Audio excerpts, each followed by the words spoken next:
단어를 외웠는데 이게 소리로 인식이 되면 딱 꽂혀요. 그럼 알아듣게 되는 거죠. 특히 이제 한국 친구들 같은 경우에는 듣기 평가에서 굉장히 쉬움에도 불구하고 점수를 놓치는 경우가 있어요. 그게 모르는 단어여서가 아니에요. 그 단어는 무슨 뜻인지 알아요. 근데 본인이 맨날 외울 때 그 단어를 그냥 페이퍼로만 외웠기 때문에 이 단어의 소리가 뭔지 모르는 거예요. 소리값이. 안녕하세요. 헬렌 영어 도서관의 조엔 선생님과 헬렌 원장입니다.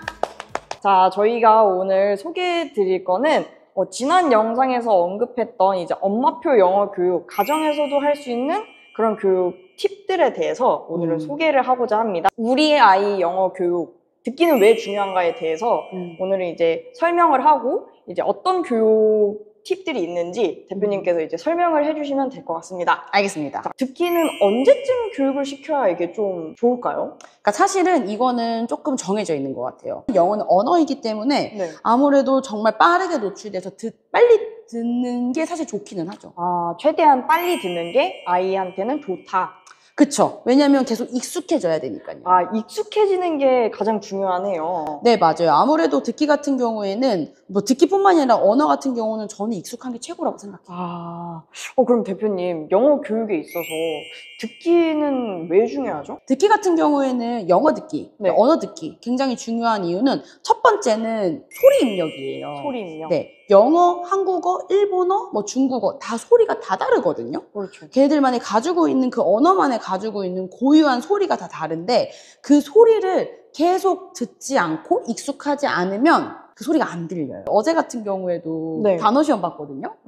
근데 제가 row 이라고 대답했어요. row라고 불러줬어요. 그 이제 법, 규칙 이런 거. 근데 자꾸 애들이 low 이렇게 이렇게 물어보는 거예요. 왜냐면 보통 한국 애들은 주입식으로 교육받은 친구들 같은 경우에는 학원에서 단어를 많이 안 불러주고 그쵸, 그냥 적혀져 있는 거를 이제 그냥 쓰는 그런 시스템이어서 맞아요. 미닝을 쓰는. 네, 맞아요. 그러다 보니까 얘는 많이 안 들어본 거죠. 그러니까 얘네는 소리값이 없는 거예요. 아예 없는 상태에서 이제 적으려고 하니까 안 들리고 못 적는 거죠. 맞아요. 그래서 첫 번째는 소리 입력이에요. 왜냐면 그 언어마다 가지고 있는 고유한 소리를 계속해서 입력해줘야 결국엔 그게 귀가 트이는 거거든요. 들린다라는 표현을 하죠. 그러니까 그게 귀가 트이는 거예요. 그래서 첫 번째는 소리가 입력이에요. 특히나 한국에서 내는 소리하고 영어의 소리는 너무 달라요. 그렇기 때문에 첫 번째는 소리를 계속해서 입력을 시키는 거죠. 그래서 나중에 이 친구들이 뭔가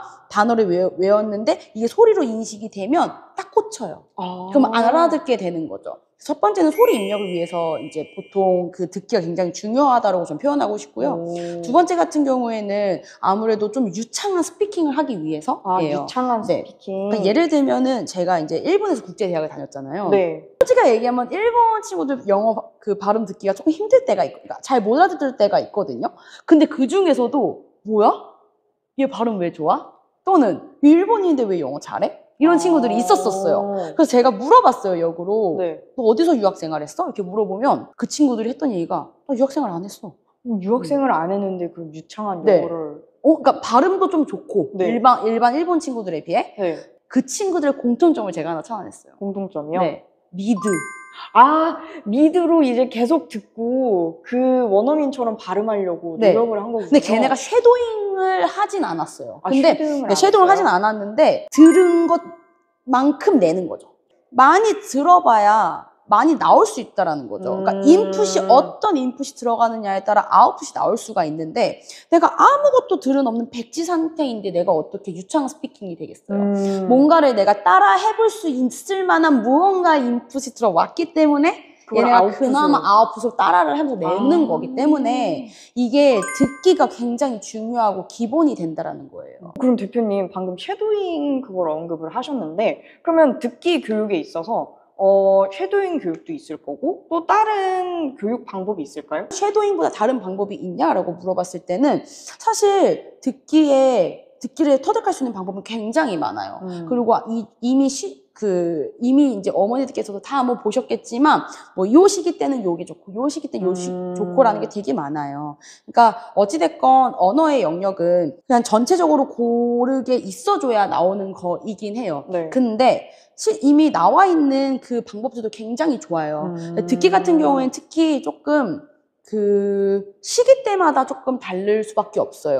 왜냐면 아이들의 발달 수준과 발달하는 그 시기가 다 다르기 때문에 사실 당연히 어렸을 때는 그냥 CD 틀어주고 그냥 들려주고 하는 게 굉장히 좋아요. 그리고 사실 미디어 노출이 안 되는 게 맞고요. 그래서 그때 당시에는 CD를 틀어줘서 계속 흘려듣기를 이제 해주는 게 굉장히 좋겠죠. 근데 조금 아이가 시기가 지나서 어느 정도 이제 전두엽이 다 발달이 됐고, 네. 이제 어느 정도 이 아이가 미디어에 조금 노출이 돼도 괜찮은 시기가 있을 때가 있거든요. 그럴 때는 사실 저는 그냥 일반적으로 CD 듣기 네. 이런 것보다는 애니메이션이나 아니면은 유튜브 요즘 진짜 아이들에게 좋은 프로그램 되게 많거든요. 그렇죠. 그러니까 그런 프로그램이나 아니면은 원서책인데 이렇게 애니메이션으로 나와주는 것들이 있어요. 그런 영역으로 옮겨가 주시는 게 굉장히 중요해요. 근데 그게 이유가 있어요. 왜냐하면 어느 정도 흘려듣기가 지나가고 네. 아이들에게 미디어 노출이 조금 이루어졌을 때는 그런 애니메이션이나 그런 여러 가지 상황에서 영어를 쓰는 걸 보여주는 게 굉장히 중요해요. 그래서 적절한 미디어 노출도 아이들의 영어 듣기에 굉장히 좋다. 왜냐하면 어느 정도 나이가 찼을 때는 그냥 아까 제가 얘기했던 귀가 트이는 것 이상으로 넘어가줘야 되거든요. 네. 그러니까 귀가 트이는 것 이상 넘어가준다라고 얘기했을 때 이 친구가 그 단어의 뜻이 또는 들었을 때 그게 뭔지 알고는 있어야 된다라는 거예요. 네. 그렇기 때문에 어느 정도 시기가 됐을 때는 약간의 적절한 미디어 노출을 통한 이제 상황을 보여주는 그런 이제 영어 듣기를 하는 게 좋다라고 말씀을 드릴 수가 있어요. 그리고 나서는 조금 더 이제 아이가 성장을 했을 경우에는 단어를 조금 외울 때 웬만하면 들으면서 그리고 입으로 한번 본인이 내뱉어 보면서 외우는 게 굉장히 좋아요. 특히 이제 한국 친구들 같은 경우에는 듣기 평가에서 굉장히 쉬움에도 불구하고 점수를 놓치는 경우가 있어요. 아쉽게 놓치는 그게 모르는 단어여서가 아니에요. 그냥 그 단어는 무슨 뜻인지 알아요. 근데 본인이 맨날 외울 때 그 단어를 그냥 페이퍼로만 외웠기 때문에 이 단어의 소리가 뭔지 모르는 거예요. 소리값이.